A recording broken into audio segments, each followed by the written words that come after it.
Parler là de retour client de Rex, plus exactement, des retours d'expérience client sur des clients qui ont fait plusieurs transitions même, parce qu'on a des clients qui ont plus de 15 ans, et qui ont déjà sont à la deuxième, voire troisième transition avec nous. Absolument. Donc c'est important de pouvoir parler ces transitions-là, même si dans la salle, encore une fois, on a des clients qui sont en trajectoire directement SaaS, d'accord, qui ne sont pas passés par la case NAV, ça arrive, okay, c'est important. Et j'en profite, il y a Loïc Noël de Microsoft qui est venu passer la tête, qu'on salue, nous remercier. Voilà, Loïc Noël, directeur de Microsoft, qui s'occupe, qui est notre PDM, c'est la com de Microsoft, le SMB, j'ai fait un raccourci. Donc, Abès, je te laisse te présenter quand même, c'est important. Je crois qu'il y en a beaucoup qui te connaissent, mais voilà. Bonjour à tous, Abès Samedi. Moi, ça fait une bonne vingtaine d'années que je travaille dans le monde Microsoft. Et aujourd'hui, je m'occupe principalement d'accompagner l'équipe commerciale dans les processus de transition de nos clients de Navision vers la plateforme Business Central, SaaS. Voilà. Il est également éditeur d'un livre, Le Passeport. Je ne t'avais pas prévenu comme ça, mais le passeport aujourd'hui, le passeport de la transition, le passeport migration aujourd'hui, qui est disponible dans toutes les bonnes librairies, okay, dont la librairie TVH CBS. Donc n'hésitez pas, il est gratuit en plus, ce qui est assez rare. Je ne sais pas si tu auras le prix Pulitzer cette année, mais bon, bref, il y a des choses très très intéressantes. J'aurai la chance de les dédicacer pour ceux qui sont aujourd'hui. Voilà, c'était bon, pour mettre un peu voilà. un peu d'ambiance. Allez, Abès, on va partager ces retours d'expérience. Absolument. Pardon, je me suis trompé. C'était pas voilà, c'est dans ce sens-là. Alors premier cas, Papstar. Alors vous devez le connaître, Papstar. Alors c'est un client historique et effectivement, parle-nous un petit peu de cette transition. Oui, alors Papstar, c'est intéressant. C'est un cas d'usage où on avait un client qui avait démarré dans un premier temps avec la finance sur NAV 2009.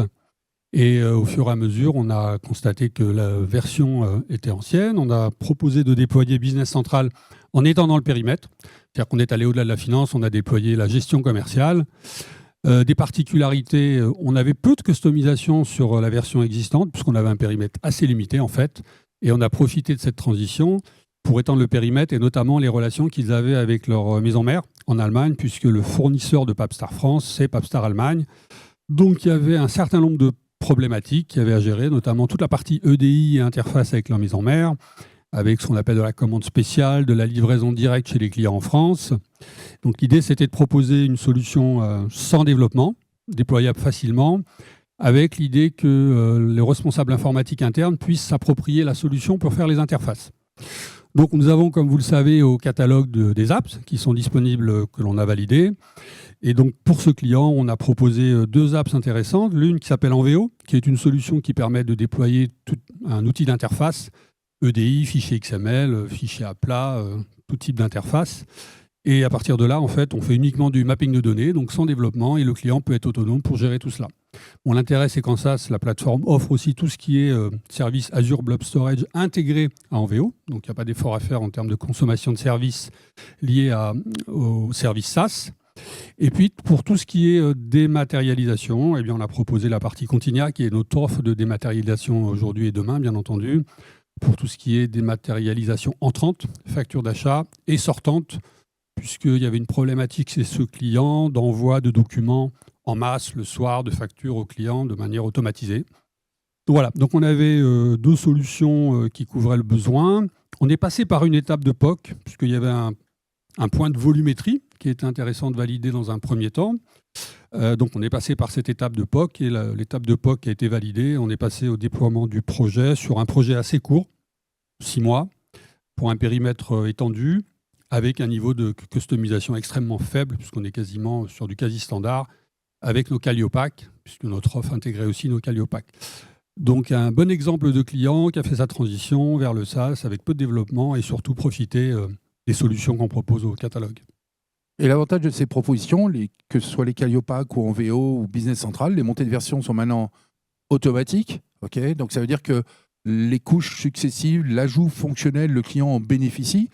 Nous, Calliope, on va accompagner le client sur ces nouvelles fonctionnalités ou des fonctionnalités complémentaires qu'ils vont vouloir mettre en place. Mais ça veut dire que le TCO, le MCO, etc. est quand même plus simple, beaucoup plus simple, du fait qu'on est en SaaS. C'est l'énorme avantage du SaaS chez ce client-là par rapport à la version on-premise. On est passé de 5 utilisateurs, parce que vous savez, dans les anciennes versions NAV, on était en mode licence jeton, ou ça s'appelait licence concurrente. Et maintenant, nous sommes en utilisateur nommé. Okay, et donc, pas de problème, plus de problème de volumétrie. Les montées de version se passent très, très bien. Et on s'en faisait tout un monde. Moi-même, le premier, j'ai dit, oh là là là là, vous nous emmenez de Microsoft.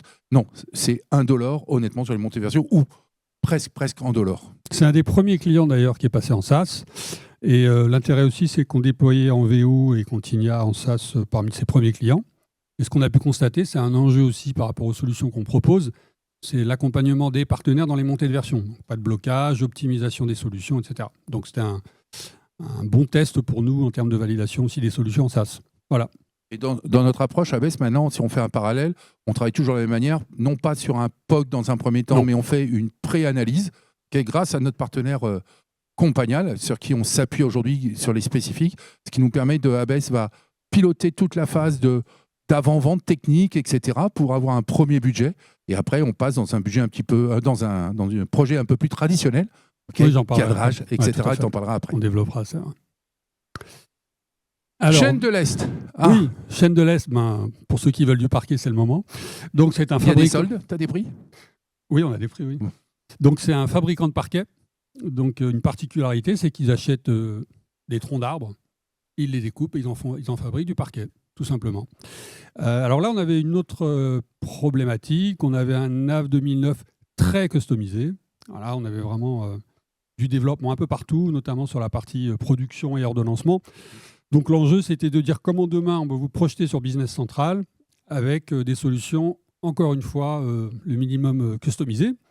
Donc là, on a fait le choix de proposer, au-delà de Business Central, un partenaire qui s'appelle Alpha 3i, avec qui on travaille depuis un certain nombre d'années, qui lui offre une solution de planification, d'ordonnancement et de production. Donc on a présenté l'offre, parce que ça a été une offre commune, et on est parti ce socle-là. De la même manière, comment il fallait interfacer Alpha 3i Business Central, eh bien, on a proposé tout simplement en VO, une fois de plus, pour faire tout ce qui est échange de données entre ces deux applications. Bon, là, on n'est pas passé par un POC, puisque la solution était validée par l'autre dossier. On a proposé Power BI pour le reporting, puisqu'on avait beaucoup d'états qui étaient customisés dans Nav. Et donc, l'idée, ce n'était pas de reproduire ces états dans Nav, mais de proposer une solution de la plateforme. Et puis, Continia pour la dématérialisation achat. Donc, une fois encore, sur un projet comme celui-ci, à noter qu'il y avait aussi le CRM de Microsoft qu'on a déployé, bien entendu. Donc là, on était vraiment sur une offre complète, passer d'un NAV 2009 à Business Central avec le CRM, avec une solution Alpha 3i pour l'ordonnancement et toute la partie gamme de solutions qu'on propose au catalogue. Voilà. On s'est retrouvé avec un peu de développement tout de même parce qu'il y a des particularités liées à la traçabilité des lots. C'était vraiment un souci à gérer. Il y avait une petite faiblesse sur Business Central. Voilà, donc globalement, un projet qui est en production depuis plus de 2 ans. On est sur du multi-société aussi. Voilà, pas mal de problématiques qu'on a résolues finalement avec des solutions et toujours les solutions de la plateforme. C'est ça, effectivement, Abès, on reste, tu insistes bien sur les apps. Absolument. Métiers et nos apps également, de manière à rester le plus proche possible du standard des éditeurs, parce qu'on peut dire que là, il y a plusieurs éditeurs, et on fait du spécifique encore quand c'est absolument nécessaire. 3e retour d'expérience, il n'est pas vieux, il vient de passer en Go Live. Et on le connaît. Absolument. Donc APM, alors projet intéressant, une problématique finance principalement, avec un SI et des solutions métiers autour pour tout ce qui est facturation, puisqu'ils ont une activité d'événementiel. Et donc là-dessus, il n'y avait pas de couverture fonctionnelle en termes de BC. Par contre, il y avait des interfaces. Donc un client qui est équipé de NAV 2018, une version finalement pas trop ancienne. Par contre, il y avait des interfaces avec Use, où on était sur une interface avec du fichier à plat, vraiment ancienne technologie. Donc on a profité bien entendu de cette transition, accompagné d'un MOA intéressant, Confluence, qui nous a aidé aussi sur le projet. C'était un élément à souligner. Donc, projet finalement assez simple. On est sur un beau client qui fait de la finance, avec des interfaces Use. Donc, Use Apps qui est disponible dans la marketplace. Donc, on l'a déployé. Interface avec des API. On a fait évoluer la technologie. Donc, un bon moyen d'éviter l'échange de fichiers à plat. Présence du conseil. Projet sur environ 9 mois, avec une démarche projet qui était intéressante. Premier budget, cadrage, quelques développements qui ont été ajoutés de confort. Voilà. Mais pas critique, on va dire. C'était vraiment des développements de confort. On est sur un niveau faible de customisation. un projet qui vient de passer en production début janvier. Là, donc une belle réussite. Exactement. Et c'est un client qui nous a déjà fait confiance pour passer de NAV 2009 à NAV 2018. Absolument, Il y a maintenant c'était une deuxième transition. Deuxième transition. Et on a décommissionné son on-premise pour l'emmener sur Azure. Donc, ça veut dire qu'on est en SaaS au niveau de l'application ERP. Et on est sur son vieux NAV. Aujourd'hui, on le met sur une plateforme IaaS sur l'Azure. Ou une VM dans Azure. Une VM sur Azure. Thierry en parlera beaucoup mieux que moi tout à l'heure. Et puis, tout va suivre son décommissionnement, ses outils métiers, qui sera sur des environnements certainement Microsoft. Le choix n'est pas encore fait, qui va prendre un peu de temps, qui a pris du retard chez le client. Mais en tout cas, sur cette partie ERP, on était quasiment on budget. Il y a eu quelques écarts budgétaires, mais très très peu. Je crois qu'il y a 7% d'écart budgétaire à la fin du projet. Et on était surtout on time parce qu'ils voulaient absolument passer au 1er janvier.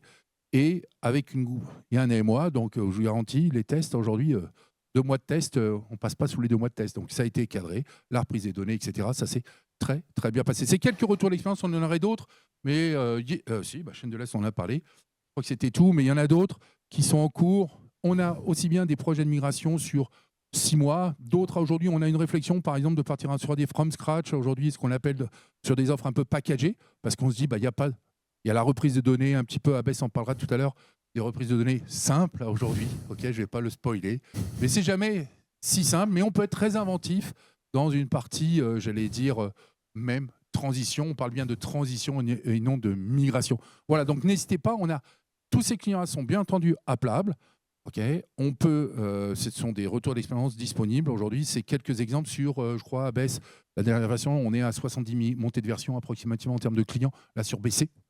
Ah oui, voilà. On a un panel de clients aujourd'hui qui sont soit en production depuis quelques années, puisqu'on a vraiment commencé il y a à peu près 5 ans, les transitions SaaS, des clients aboutis, des clients qui sont en cours de déploiement depuis quelques mois, puisqu'on est sur des timings entre 6 mois et 15 mois, en fonction de la nature des dossiers.